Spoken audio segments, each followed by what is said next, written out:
The first time William pressed me against the kitchen wall, I swear the world stopped breathing. His hand landed just beside my head, firm and certain, his body closing in so close that I could feel the heat radiating from him. My pulse hammered in my throat. My lungs fought catch air, but my eyes couldn't tear away from his. Blue, piercing, unapologetic, burning into me like he already knew every weakness I had. I had never let anyone corner me like that before. But with him, it wasn't just about being trapped. It was about wanting to be. His presence filled every inch of the space until there was no escape, no way to pretend I wasn't trembling from how badly I wanted what he was about to do. And the craziest part? The kitchen wall was the only witness, the only silent guard to the secret that was about to break me wide open. That night, the kitchen wall didn't just hold me up. It held the weight of every choice, every touch, every word William whispered into my skin. And I already knew, deep down, that I would never forget it. It started earlier in the evening. So ordinary, it almost feels strange remembering how it built up to that moment. I had gone over to William's apartment like I had dozens of times before. We were friends. At least that's what I kept telling myself. Friends who hung out late at night, cooked together, and sometimes let the silence stretch a little too long when our eyes met. William was 24, a little older than me, with dark brown hair that always fell in a careless way that made me want to reach out and fix it, and a short beard that gave him a rugged edge I couldn't ignore. His eyes were the kind of blue you don't just look at, you fall into. And I had been falling silently for months. I was 20, still figuring myself out, still trying to understand why my chest tightened whenever he leaned just a little too close.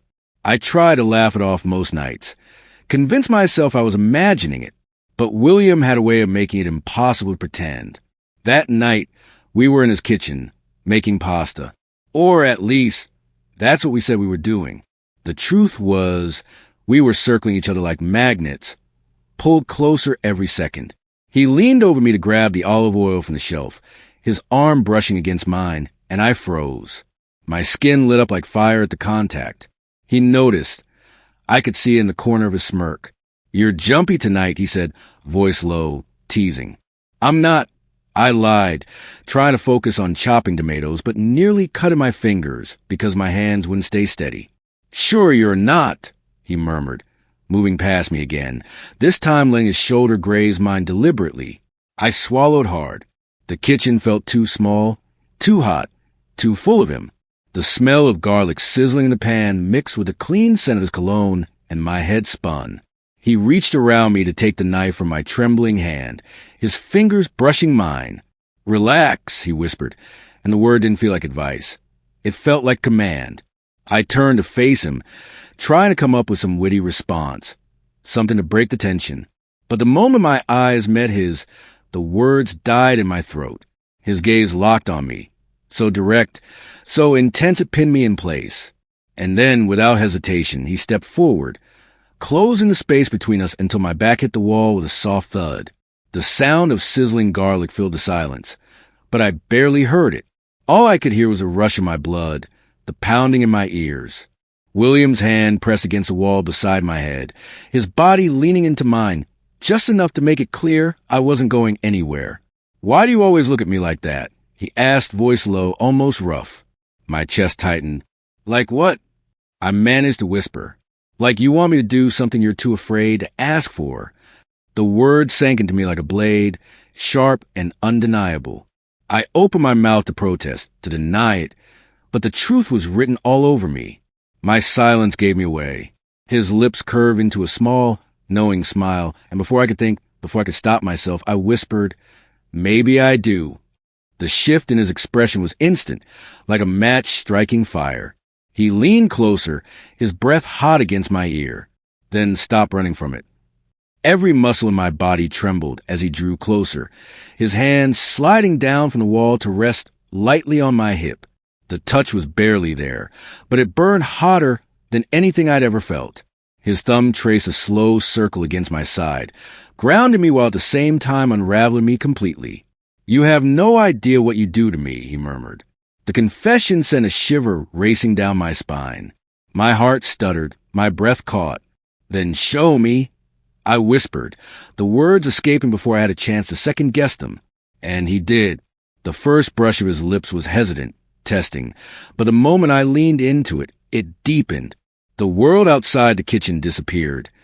There was only his mouth on mine, his hand tightening on my hip, his chest pressing against me.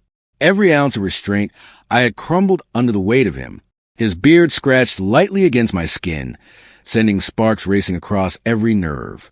I melted into him, my hands finding their way to his chest, clutching at the fabric of his shirt as if it were the only thing keeping me grounded. He kissed me like he'd been waiting for it as long as I had, like he'd been holding back and now couldn't anymore. His other hand slid up the wall beside me, boxing me in, claiming the space as his. When we finally broke apart, both of us were breathless. His forehead rested against mine, his blue eyes searching mine with a heat that made my knees weak. "Do you know how long I've wanted this?" he whispered. I shook my head, too dazed to speak. "Since the first time you laughed in this kitchen," he confessed. "I knew then you'd never leave me the same." The admission hit me harder than any kiss. I stared at him, heart pounding, realizing that every stolen glance, every lingering touch, every moment of tension had been building toward this. We weren't imagining it. We had been falling together all along. The rest of the night blurred into a haze of touches, whispers, and confessions. The kitchen became our secret world, the wall holding us steady as we gave in to everything we had denied. He traced his fingers over my jaw, down my neck, across my arms, learning me like a language he already knew how to speak. I clung to him, afraid that if I let go, the moment would vanish. We kissed until my lips were swollen, until the pasta burned in the pan, and neither of us cared. We talked in between breaths, our voices low, almost reverent. He told me I drove him crazy, that he couldn't stand pretending anymore. I told him I was terrified, but that I wanted him anyway. The kitchen wall heard it all, the confessions, the laughter, the gasps we couldn't hold back.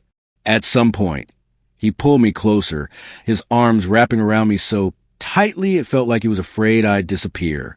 "You're mine now," he whispered against my skin, and though the words should have scared me, they only made me shiver with something deeper than fear. I don't know how long we stood there, clinging to each other, the night slipping away around us. All I know is that when I finally left his apartment, the sun was already rising and I could still feel his hands on me, his lips, his voice echoing in my head. William had lit a fire in me that night, a fire I couldn't put out. And no matter what happened after, I knew one thing for certain. The kitchen wall would always be our secret witness.